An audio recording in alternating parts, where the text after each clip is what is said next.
só fazendo uma correção, eu disse que leria a seção 8, subseções 1 e 2, 9 a 15 e 17 a 19, e não é. O correto é seção 8, subseções 1 e 2. Depois eu vou agora, para a seção 9 a 15 e não subseções 9 a 15. Vamos lá. Seção 9. Dos papéis em andamento ou findos. Artigo 103. Os papéis em andamento ou findos serão bem conservados e, quando for o caso, encadernados, classificados ou catalogados, aplicando-se, quanto ao seu descarte, o disposto no parágrafo 2º do artigo 74. Seção 10. Das certidões. Artigo 104. A expedição de certidões em breve relatório ou de inteiro teor compete exclusivamente aos ofícios de justiça. Parágrafo 1º. Sempre que possível, as certidões serão expedidas com base nos assentamentos constantes do sistema informatizado, cabendo ao escrivão dar a sua fé pública do que nele constar ou não, admitida de qualquer forma a consulta aos autos de processos em andamento ou findos, livros ou papéis a seu cargo, caso em que se consignará o número e a página do livro ou processo onde se encontra o assentamento. Parágrafo 2º. As certidões serão expedidas no prazo de 5 dias, contados da data do recebimento do respectivo pedido pelo ofício de justiça, fornecido ao interessado protocolo de requerimento. Parágrafo 3º. Serão atendidos em 48 horas os pedidos de certidões de objeto e pré-formulados pelo correio eletrônico e-mail institucional de um ofício de justiça para outro. A certidão será elaborada e encaminhada pelo ofício de justiça diretamente à unidade solicitante. Parágrafo 4º. Se houver necessidade de requisição de autos do arquivo geral, os prazos deste artigo contar-se-ão do recebimento do feito pelo ofício de justiça. Artigo 5º. A expedição de certidão de processos que correm em segredo de justiça dependerá do despacho do juiz competente. Seção 11. Dos mandados. Artigo 105. Constarão de todos os mandados expedidos, inciso 1º, o número do respectivo processo. 2º, o número de ordem da carga correspondente registrado no livro próprio. Inciso 3º. O seguinte texto, ao pé do instrumento, é vedada ao oficial de justiça o recebimento de qualquer numerário diretamente da parte. A identificação do oficial de justiça no desempenho de suas funções será feita mediante a apresentação de carteira funcional obrigatória em todas as diligências. Fecha aspas. Parágrafo 1º. Nos mandados de citação constarão todos os endereços dos réus, declinados ou existentes nos autos, inclusive do local de trabalho. Parágrafo 2º. Aos mandados e contramandados de prisão e alvarás de soltura aplicam-se as disposições constantes na seção 12 do capítulo 4º, no que couberem. Artigo 106. Na hipótese do mandado anterior não consignar elementos essenciais para o cumprimento de nova diligência, será dispensado o seu desentranhamento e aditamento, expedindo-se um novo mandado. Artigo 107. Os mandados serão entregues ou encaminhados aos encarregados das diligências mediante a respectiva carga. Artigo 108. Os mandados que devam ser cumpridos pelos oficiais de justiça serão distribuídos na forma regulada pela Corregedoria Geral de Justiça aos que estiverem lotados ou à disposição das respectivas comarcas ou varas. Parágrafo único. Os mandados de prisão não serão entregues aos oficiais de justiça, mas encaminhados ao Instituto de Identificação Ricardo Gumbleton Daunt, o IIRGD. Artigo 109. Nas certidões de expedição e de entrega de mandados, constarão o nome do oficial de justiça a quem confiado o mandado e a data da respectiva carga. Artigo 110. Mensalmente, o escrivão relacionará os mandados em poder dos oficiais de justiça, além dos prazos legais ou fixados, comunicando ao juiz corregedor permanente para as providências cabíveis. Seção 12. Dos ofícios. Artigo 111.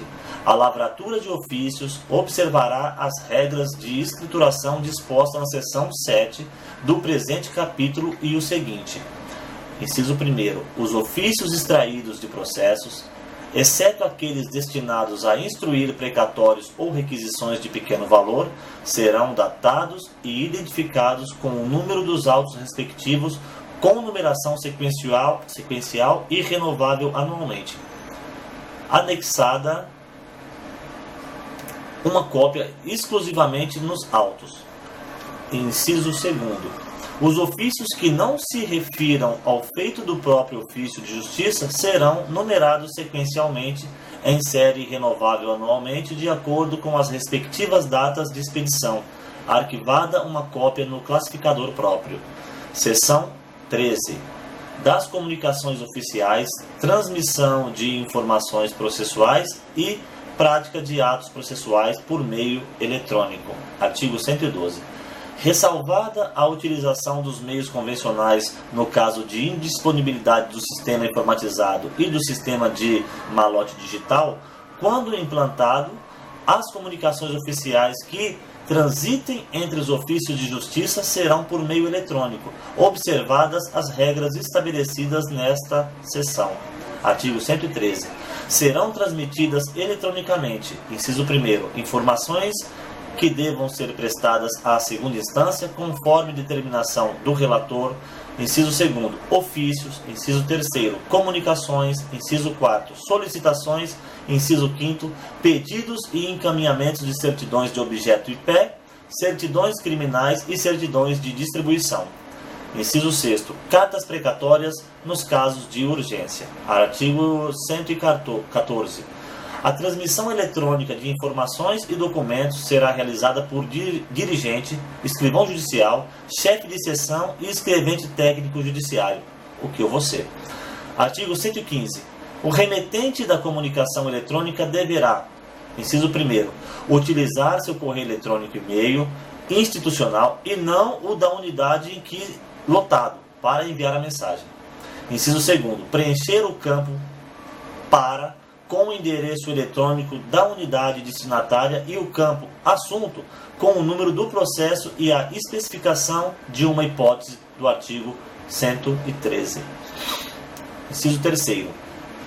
Digitar no corpo do texto da mensagem eletrônica os dados do processo, número, unidade judiciária, comarca e partes, e o endereço do correio eletrônico, e-mail institucional da unidade em que lotado. Inciso 4. Juntar aos autos cópias da mensagem eletrônica enviada, dispensadas a impressão e a juntada de anexo que consistirem em peças do processo ou, quando a mensagem não se referir a feito do próprio ofício de justiça, arquivá-la no classificador correspondente. Inciso 5. Anexar à mensagem os documentos necessários no padrão PDF e sem restrição de impressão ou salvamento. Inciso 6. Selecionar as opções de confirmação de entrega e de confirmação de leitura da mensagem. Inciso 7. Assinar a mensagem com o seu certificado digital. Inciso 8. Imprimir os comprovantes de confirmação de entrega e de leitura para juntada aos autos assim que recebê-los. Inciso 9. Inserir no sistema informatizado de andamento processual a informação de envio da mensagem eletrônica. Artigo 116. O ofício de justiça que receber a mensagem deverá, inciso 1, expedir eletronicamente as confirmações de entrega e de leitura da mensagem que valerão como protocolo. Inciso 2, imprimir a mensagem, bem como os eventuais anexos para a juntada aos autos do processo ou arquivamento em classificador próprio, se for o caso. Inciso 3, inserir no sistema informatizado de andamento processual a informação de recebimento da mensagem eletrônica, se for o caso. Inciso 6, promover a conclusão no prazo legal quando a mensagem se referir à providência a cargo do juiz. Inciso 5, encaminhar eletronicamente a mensagem no mesmo prazo da conclusão ao correio eletrônico institucional do juiz, se esse assim o determinar, ou ao correio eletrônico institucional do funcionário a quem couber o envio da resposta. Artigo 117. A resposta aos e-mails deverá ser dada eletronicamente, cabendo ao juiz, a quem a mensagem houver sido encaminhada nos termos do inciso 5º do artigo 116, ou ao funcionário encarregado do envio da resposta, preencher no campo para o endereço do correio eletrônico da unidade cartorária do remetente da mensagem original. Artigo 118. Na ausência da expedição de confirmação de entrega e leitura pelo destinatário da mensagem, presumir-se-ão recebidas e lidas as mensagens no primeiro dia útil subsequente ao seu envio. Parágrafo único. Tratando-se de medidas urgentes, se frustrada a entrega ou, se não confirmados o recebimento e a leitura até o dia seguinte à transmissão, o remetente entrará em contato telefônico com o destinatário e, se o caso, reenviará a mensagem, de tudo lavrando-se certidão nos autos. Artigo 119. Em se tratando de documentos que devam ser juntados ao processo digital, será feita em PDF a impressão de que cuidam os incisos 4º e 8º do artigo 115 e o inciso 2º do artigo 116. Artigo 120. Nos casos de inoperância do certificado digital ou, enquanto não for disponibilizado, o remetente materializará o documento em papel, colherá a assinatura, digitalizará o documento assinado e o enviará com o anexo da mensagem eletrônica. Artigo 121. Cumpridas as providências dos artigos 115, 116 e 117, as mensagens eletrônicas e seus anexos serão deletados. Seção 14.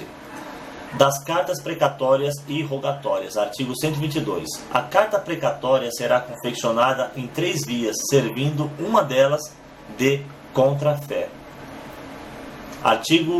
Parágrafo 1º. O pagamento da taxa judiciária, devido em razão do cumprimento, deverá ser demonstrado até o momento da distribuição, mediante a juntada da primeira via original do respectivo comprovante de recolhimento. Parágrafo 2º. Quando o ato deprecado for a citação, será instruída com tantas cópias de petição inicial quantas sejam as pessoas a citar. Artigo 123. Constatado que o ato pode ser cumprido em endereço de jurisdição diversa daquela constante na carta precatória, ou ainda que o endereço originário pertence a outra jurisdição, deverá o juiz deprecado encaminhá-la ao juízo competente, comunicando tal fato ao juízo deprecante. Artigo 124. O juízo deprecado deverá a carta precatória independentemente de cumprimento quando não devidamente instruída e não houver regularização no prazo determinado. Artigo 125. As cartas precatórias não serão autuadas, servindo os encartes remetidos pelo juiz deprecante como face das mesmas, sobre as quais o ofício de justiça deprecado afixará a etiqueta adesiva remetida pelo ofício do distribuidor, que servirá de identificação das partes e da natureza do feito, cuidando também anotar no auto, à direita, o número do processo. Artigo 126. As cartas precatórias, quando possível, servirão como mandado. Artigo 127. Não atendidos pedidos de informações sobre o cumprimento do ato, cumprirá ao ofício de justiça do juízo deprecante reiterar a solicitação e estabelecer contato telefônico com o escrivão do juízo deprecado, de tudo certificando nos autos. Parágrafo único. Em caso de inércia, os autos serão conclusos ao juiz do feito para as providências cabíveis. Artigo 128. É permitida a retirada da carta cumprida junto ao juízo deprecado para a entrega ao juízo deprecante, desde que nela conste o nome do advogado da parte que tiver interesse no cumprimento do ato, como o número da respectiva inscrição na Ordem dos Advogados do Brasil. Artigo 129. Ao retornar cumprida a precatória, o escrivão judicial juntará aos autos principais apenas as peças essenciais imprescindíveis à compreensão das diligências realizadas no juízo deprecado, especialmente as certidões de lavra dos oficiais de justiça e os termos do que foi deprecado, salvo determinação judicial em contrário. Artigo 130. Havendo urgência, transmitir-se-á a carta precatória por facsimile, telegrama, telefone, radiograma ou correio eletrônico, observando-se as cautelas previstas no artigo 206 e 207 do Código de Processo Civil e nos artigos 354 e 356 do Código de Processo Penal. Parágrafo único. A via original da carta não será encaminhada ao juízo deprecado. Será encartada aos autos, juntamente com a certidão de sua transmissão, tão logo ocorra o pedido de confirmação do seu teor por parte do juízo destinatário. Artigo 131. As cartas rogatórias cíveis e criminais serão expedidas conforme o procedimento, modelos e formulários aprovados e divulgados pela Corregedoria Geral da Justiça no sítio do Tribunal de Justiça na internet. Seção 15. Das intimações. Artigo 132. A intimação dos autos e termos do processo ou de expediente administrativo far-se-á, salvo determinação judicial em disposição legal, em contrário, carta registrada, mandado judicial, etc., mediante publicação no Diário da Justiça eletrônico. Parágrafo único. É vedado ao servidor dos ofícios de justiça prestar informações por telefone aos advogados, aos membros do Ministério Público, às partes e ao público em geral acerca dos atos e termos do processo. Artigo 133. Os despachos, decisões interlocutórias e sentenças devem ser encaminhados à publicação no Diário da Justiça eletrônico, dentro do prazo máximo de 3 dias a contar da devolução dos autos em cartório. Artigo 134. As intimações de atos ordinatórios, despachos, decisões interlocutórias e sentenças, qualquer que seja o meio empregado, consumar-se-ão de maneira objetiva e precisa, sem ambiguidades e omissões, e conterão: inciso 1º, o número dos autos, o objeto do processo, segundo a tabela vigente, e o nome das partes. Inciso 2º, o resumo ou transcrição daquilo que deva ser dado conhecimento, suficientes para o entendimento dos respectivos conteúdos. Inciso 3º, o nome dos advogados das partes com o número de suas respectivas inscrições na Ordem dos Advogados do Brasil. Artigo 135. Nas intimações pela imprensa, inciso 1º, quando qualquer das partes estiver representada nos autos por mais de um advogado, o ofício de justiça fará constar o nome de qualquer subscritor da petição inicial, da contestação ou da primeira intervenção nos autos, com o número da respectiva inscrição na Ordem dos Advogados do Brasil, a não ser que a parte indique outro ou, no máximo, 2 nomes. Inciso 2º. As decisões interlocutórias e sentenças serão publicadas somente na sua parte dispositiva. Os autos ordinatórios e despachos de mero expediente serão transcritos ou resumidos com os elementos necessários à explicitação do conteúdo da ordem judicial, quem e sobre o que se deve manifestar, ter ciência, providenciar, etc.